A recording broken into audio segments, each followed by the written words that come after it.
Taste the Daily. என்றென்றும் துணை நிற்கிற எங்கள் புரட்சி தலைவர் புரட்சி தலைவர் அம்மா அவருடைய நல் உத்தரவுக்கிணங்க எங்கிருந்து உத்தரவிட்டாலும் அது மிகச்சிறந்த உத்தரவாக மக்கள் பிரச்சனையை மக்கள் உறுதுணையாக இருக்கிற பிரச்சனையை ஆட்சி வழங்கிக் கொண்டிருக்கிற அந்த இருவரையும் வழங்கி அனைத்து இந்திய அண்ணா திராவிட முன்னேற்ற கழகத்தின் பொதுச் செயலாளர், முன்னாள் முதலமைச்சர், இந்நாள் சட்டமன்ற எதிர்கட்சி தலைவர், நாளைய தமிழகத்தின் முதலமைச்சர் அறிஞர் எடப்பாடியாருடைய நல் உத்தரவுக்கிணங்க இன்றைக்கு நடைபெற்றுக் கொண்டிருக்கிற அஜித்குமார் மறைவு கொலை செய்யப்பட்ட நடைபெற்ற கண்டன கூட்டத்தில் தலைமையேற்றிருக்கிற சிவகங்கை மாவட்ட கழக செயலாளர், ஆற்றல்மிகு இனிய சகோதரர், சட்டமன்ற உறுப்பினர், அருமை சகோதரர், முன்னாள் நாடாளுமன்ற உறுப்பினர் செந்தில்நாதன் அவர்களே, இங்கே உங்கள் மத்தியிலே கண்டன உரை சிறப்பாக ஆற்ற இருக்கிற அனைத்து இந்திய அண்ணா திராவிட முன்னேற்ற கழகத்தின் போற்றுதலுக்குரிய அம்மா பேரவை செயலாளர், சட்டமன்ற எதிர்கட்சி துணைத் தலைவர், திருமங்கலம் தொகுதியின் சட்டப்பேரவை உறுப்பினர், முன்னாள் அமைச்சர், இனிய சகோதரர் RB உதயகுமார் அவர்களே, இங்கே உங்கள் மத்தியிலே கண்டன உரையாற்ற இருக்கிற பெருமதிப்பிற்கும் அன்பிற்கும் உரிய போற்றுதலுக்குரிய பிஜேபியுடைய முன்னணி தலைவர் இனிய அண்ணன் H. ராஜா அவர்களே, இங்கே உங்கள் மத்தியில் உரையாற்றிய முன்னாள் அமைச்சர் போற்றுதலுக்குரிய இனிய அண்ணன் பாஸ்கரன் அவர்களே, சட்டமன்ற உறுப்பினர், அருமை சகோதரர் பெரிய உலான் என்று சொல்லும் அவர்களே, அனைத்து இந்திய அண்ணா திராவிட முன்னேற்ற கழகத்தின் தகவல் தொழில்நுட்ப பிரிவு செயலாளர் ராஜ் சத்யன் அவர்களே, முன்னாள் சட்டமன்ற உறுப்பினர்கள், அருமை சகோதரர் மாணிக்கம் அவர்களே, சதன் பிரபாகர் அவர்களே, சரவணன் அவர்களே, முன்னாள் MLA சகோதரி கற்பகம் அவர்களே, அருமை போற்றுதலுக்குரிய சோழவந்தான் முன்னாள் MLA கருப்பையா அவர்களே, அருமை சகோதரர்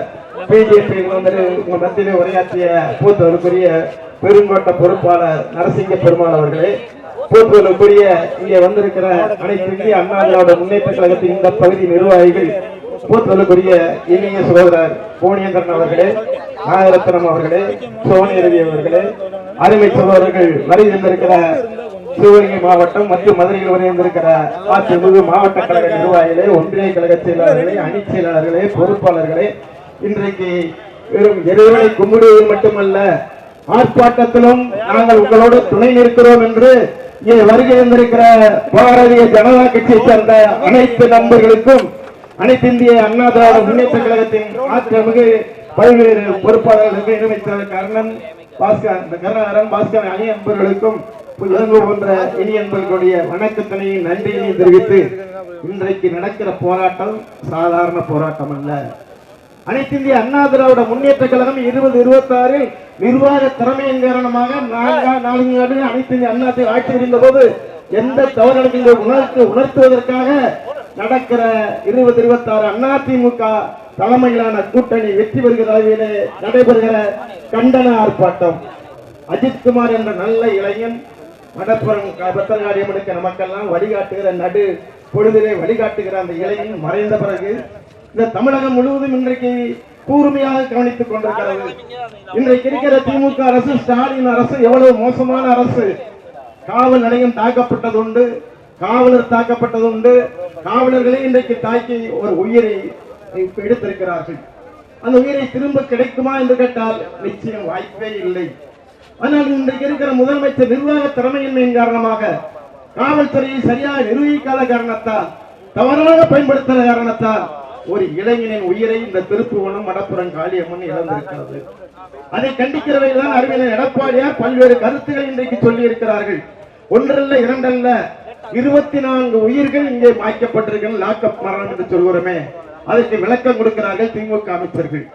ஒருவர் சாரி சொல்கிறார். உங்களுக்கெல்லாம் தெரியும், நீதிமன்றத்தில் நிறைய நேரம் எடுத்துக்கொள்ள விரும்பவில்லை. ஒரு பக்காவாக ஒரு கொலை நடந்திருக்கிறது, கொலைக்கு உடந்தையாக இருந்திருக்கிறார்கள், கொலைக்கான காரணங்களை கொண்டு வந்திருக்கிறார்கள். எந்த நீதிமன்றத்திலேயாவது நம்ம கிராமத்தில் ஏதாவது தப்பு பண்ணிட்டு போய் மன்னிப்பு கேட்டா சாரி அப்படின்னு சொன்னா விடுதலை பண்ணிடுவாங்களா? கொலைகாரரை விடுதலை பண்ணிடுவாங்களா? இங்க இருக்கிற முதலமைச்சர் சாரி என்ற வார்த்தையோடு முடித்துக் கொள்கிறார் என்று சொன்னால் இந்த நிர்வாகம் எவ்வளவு மோசமாக இருக்கிறது என்பதுதான் இந்த நாட்டுக்கு அடையாளம் காட்டிக் கொண்டிருக்கிறோம்.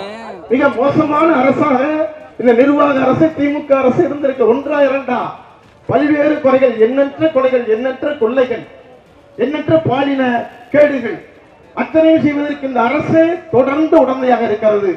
அதுவும் கடைசியில் சிவகங்கை மாவட்டத்தில் வந்து மாட்டிட்டாங்க.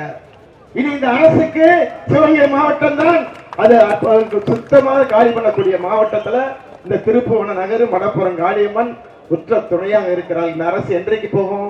உங்களுக்கு எல்லாம் தெரியும், திமுக அரசு ஒருபோதும் 5 ஆண்டுகளுக்கு மேல் ஆட்சி படத்தில் இருந்ததில்லை.